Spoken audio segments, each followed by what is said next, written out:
The huge green warrior Tars Tarkas came slowly toward me with his thin sword. I backed away. I did not want to fight him. I did not wish his death. He had been as kind to me as a green Martian can be. As I stood watching him, a rifle fired in the distance. Then another, and another. Tars Tarkas and his warriors were under attack from another tribe of green warriors. Within seconds, a terrible battle raged. As I watched, 3 of the attackers fell on Tars Tarkas. He killed one and was fighting with the other 2 when he slipped and fell. I ran to his aid, swinging my sword. He was on his feet. Shoulder to shoulder, we fought against the attackers. They finally withdrew after an hour of fierce fighting. John Carter, I think I understand the meaning of the word friend. You saved my life when I was about to take yours. From this day, you are no longer a captive among our people, but a leader and great warrior among us. There was a smile on his face. Once again, he took off a metal band from his arm and gave it to me. I have a question for you, John Carter. I understand why you took the Red Woman with you. But why did Sola leave her people and go with you? She did not want to see me or the princess harmed. She does not like the great games held by your people where captives are led to die. She knows if she is caught, she too will die in the games. She told me she hates the games because her mother died there. What? How could she know her mother? She told me her mother was killed in the games because she had hidden the egg that produced her. Her mother hid Sola among other children before she was captured.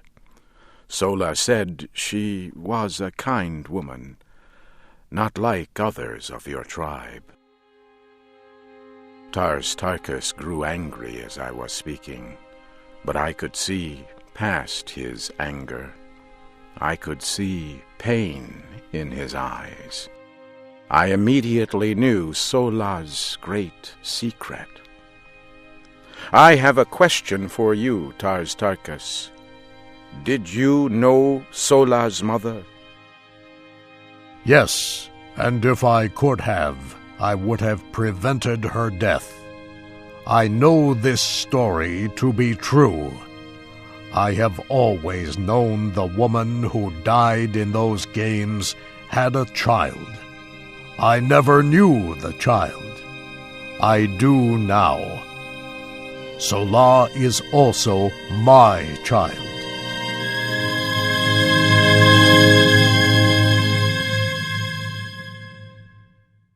For 3 days we followed the trail left by the Princess Deja Torres, Sola, and poor ugly Wula. At last we could see them in the distance. Their animal could no longer be ridden. They were talking.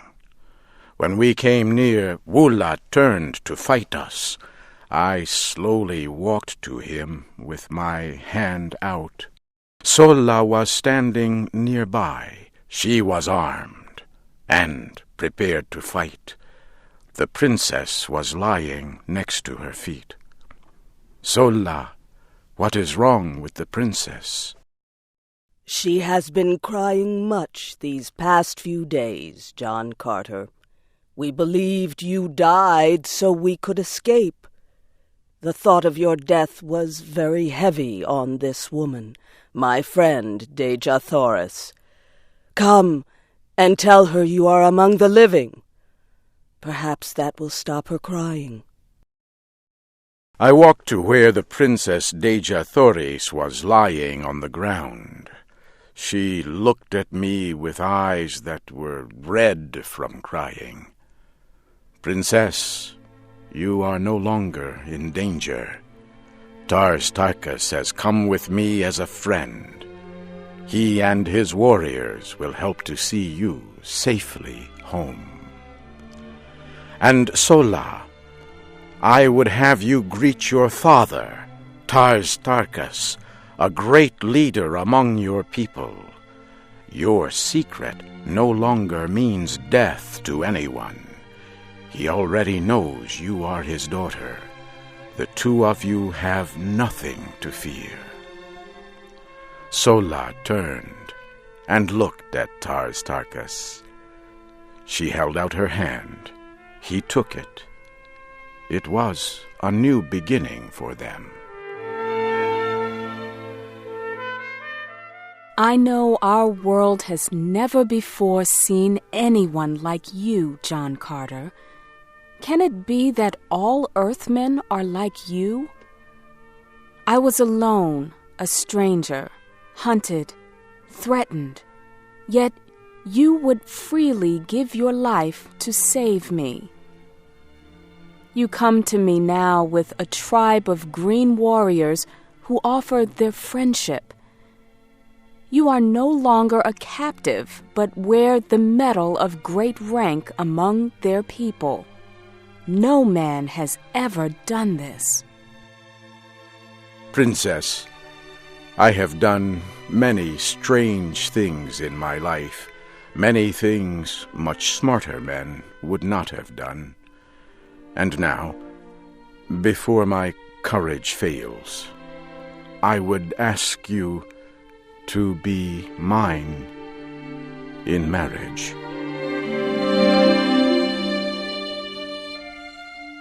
She smiled at me for a moment, and then her dark eyes flashed in the evening light. You have no need of your courage, John Carter, because you already knew the answer before you asked the question.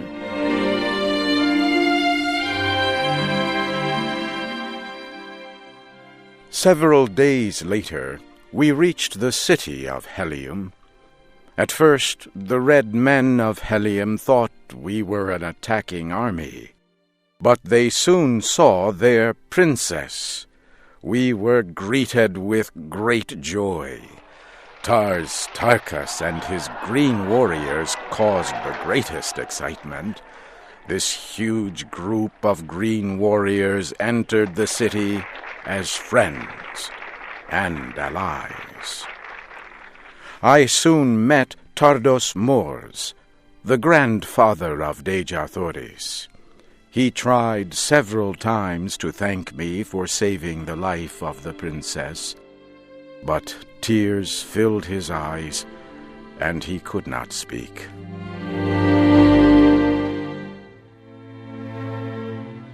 For 9 years, I served in the government and fought in the armies of Helium as a prince of the royal family. It was a happy time. The Princess Deja Thoris and I were expecting a child. Then, one day, a soldier returned from a long flight. When he landed, he hurried to the great meeting room. Tardos Mors met with the soldier and reported that every creature on the planet had but 3 days to live. He said the great machines that produced the atmosphere on the planet had stopped producing oxygen. He said no one knew why this had happened, but there was nothing that could be done. The air grew thin within a day. Many people could do nothing but sleep. I watched as my princess was slowly dying. I had to try something. I could still move with great difficulty. I went to our airport and chose a fast aircraft. I flew as fast as I could to the building that produced the atmosphere of the planet. Workers were trying to enter. I tried to help. With a great effort, I opened a hole. I grew very weak. I asked one of the workers if he could start the engines. He said he would try. I fell asleep on the ground. It was dark when I opened my eyes again. My clothing felt stiff and strange. I sat up. I could see light from an opening. I walked outside. The land looked strange to me. I looked up to the sky and saw the red planet Mars. I was once again on Earth in the desert of Arizona. I cried out with deep emotion. Did the worker reach the machines to renew the atmosphere? Did the air reach the people of that planet in time to save them? Was my Princess Deja Thoris alive, or did she lie cold in death? For 10 years now, I have watched the night sky looking for an answer. I believe she and our child are waiting there for me. Something tells me that I shall soon know.